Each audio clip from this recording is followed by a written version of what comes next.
Before the video begins, if you are new to the channel, make sure to subscribe. It only takes 1 second to subscribe, and it takes me hours and hours to complete these drawings, and I would greatly appreciate it.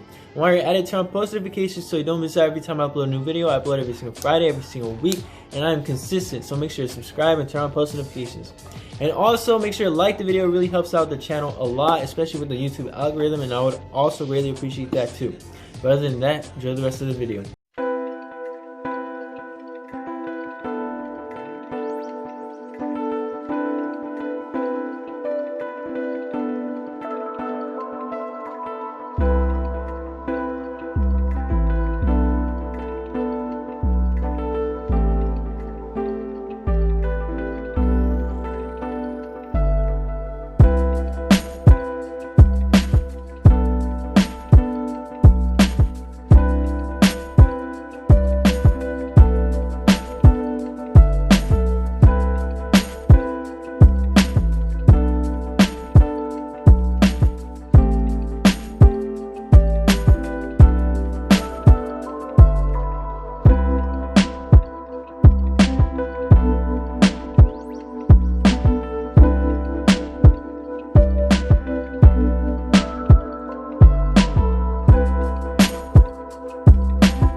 Alrighty everybody, that wraps up the end of the video. Hope you all enjoyed. Make sure to like the video, it really helps out with the YouTube algorithm. And make sure to comment what you thought of drawing. Don't be afraid to comment. I reply to every single comment, so comment what you thought of drawing. And also make sure to share this video with your friends and tell them to subscribe. And if you are new to the channel, also make sure to subscribe. It really helps the channel out a lot. So you all seem to really like my Eren drawing that I made a couple weeks ago, and so I decided to make a drawing of Reiner with the armored titan in the background. And I think it came out super cool, and I'm honestly so excited for more of seeing Attack on Titan, the new season, the final season. Hopefully you all enjoyed as much as I did. And make sure to like the video if you really like Attack on Titan and if you're super excited for season 4. I'm going to be leaving a list of my drawing playlists in the description, so if you want to check it out, check it out. I'm sure you'll find some anime characters that I've drawn that you may really like, so make sure to check it out. It's going to be in the description. But yeah, everybody, hope you all enjoyed. Make sure to stay safe, and until next time, everybody, peace.